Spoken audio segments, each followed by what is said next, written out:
Okay, so we are on 8.3, we're on page 412. We're going to do a mathematician's paperweight.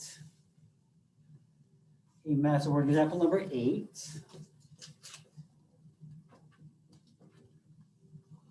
Okay. A mathematician has a paperweight made so that its base is the shape of the region between x-axis and one arch of the curve y is equal to 2 sine x. Each cross section cut perpendicular to the x-axis and hence the xy plane is a semicircle whose diameter runs from the x-axis to the curve. Okay. Think of the cross section as a semicircular fin sticking up out of the plane. Find the volume of the paperweight. Okay. Y is equal to 2 sine x, was it? Y is equal to 2 sine x. So I have a graph goes from 0 to pi. I'm only doing this section here. And this is y is equal to 2 sine x. So when I cut, and it's going to be shaped like this somehow, right? It's going to have a hump here, right? And when I cut them, like this, each of the semicircle is going to have a radius or diameter that looks like that, right? Because it's a semicircle. You understand that it's a diameter, not a radius, because it's a semicircle, right? So I'm going to have a half of a washer here, right? Half of a washer. Okay, and each one of these is going to have, so if this was x, well, this point be here. This would be 2 sine x, right? Which means that the radius for this would be what?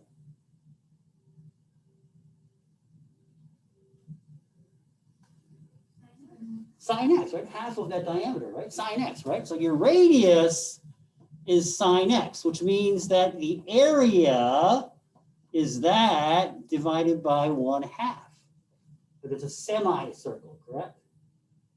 It's 1/2 of that circle. This would be the entire circle. It's a semicircle, so I have to divide it by 2. And then I'm going to do this because it's a delta x here. Delta x is the thickness here. That's what's a dx there. And x is going to go from 0 all the way through pi. So I can actually pull the 2 pi over 2 out, this pi over 2 out, and I'm going to go 0 pi sine squared x dx. Right? Can this book go any further, or they take the easy way out? Oh, they took the easy way out.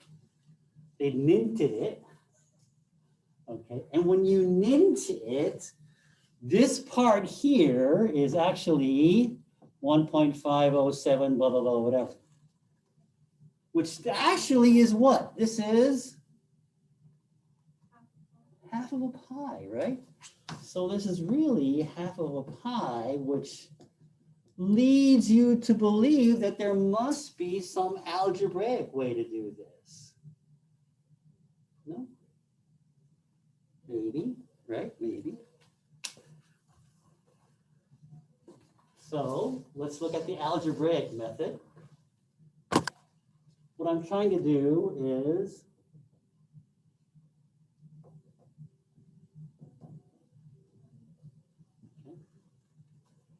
way back when in trig, we did a thing called half angle identities, and we went the other way, doubling them angles too. Okay, so this actually turns out to be 0 to pi. This actually turns out to be 1 minus cosine 2x over 2.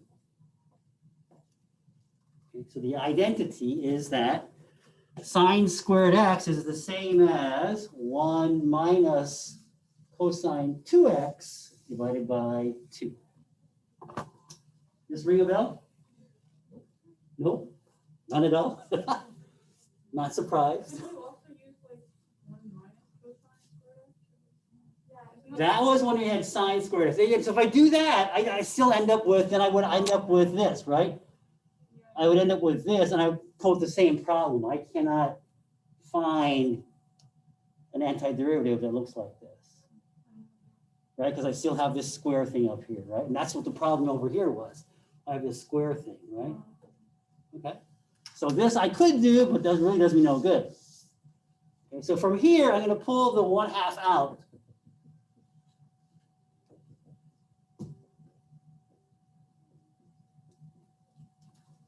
Now it becomes fairly simple. 1 is x. This guy is sine 2x divided by 2. Why do I have to divide it by 2? Chain rule, right? So I take the derivative of sine 2x, I get cosine 2x. Then I have to do the derivative in here, which is a 2, and that was the thing that would make this thing look like this, right? That's what that 2 is there for. 0 to pi. Pi over 4. Put pi in there. Then subtract the 0, 1.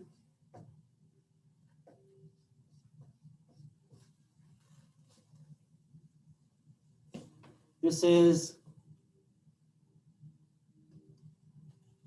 what is sine is 0? What? Huh? It's 0, right? Because the sine graph starts from here, right? It goes, we just did this, right? So when sine is equal to 0, why is this equal to 0?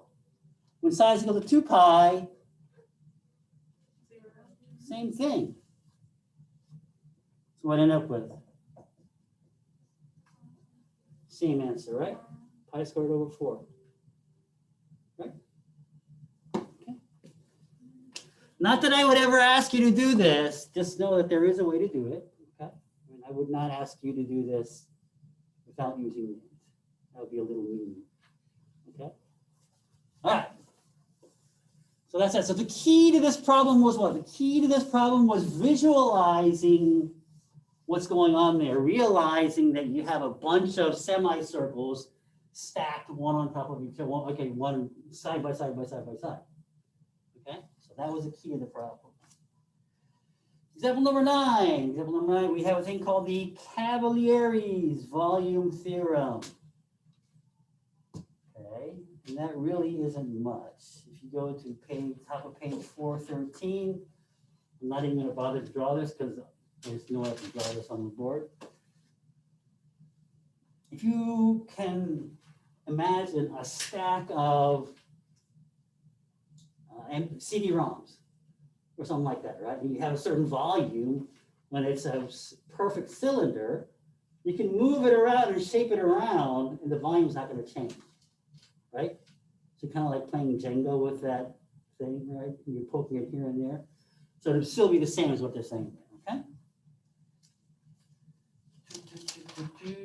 And that's it. We are done with page 23. And as advertised, we are going to jump right into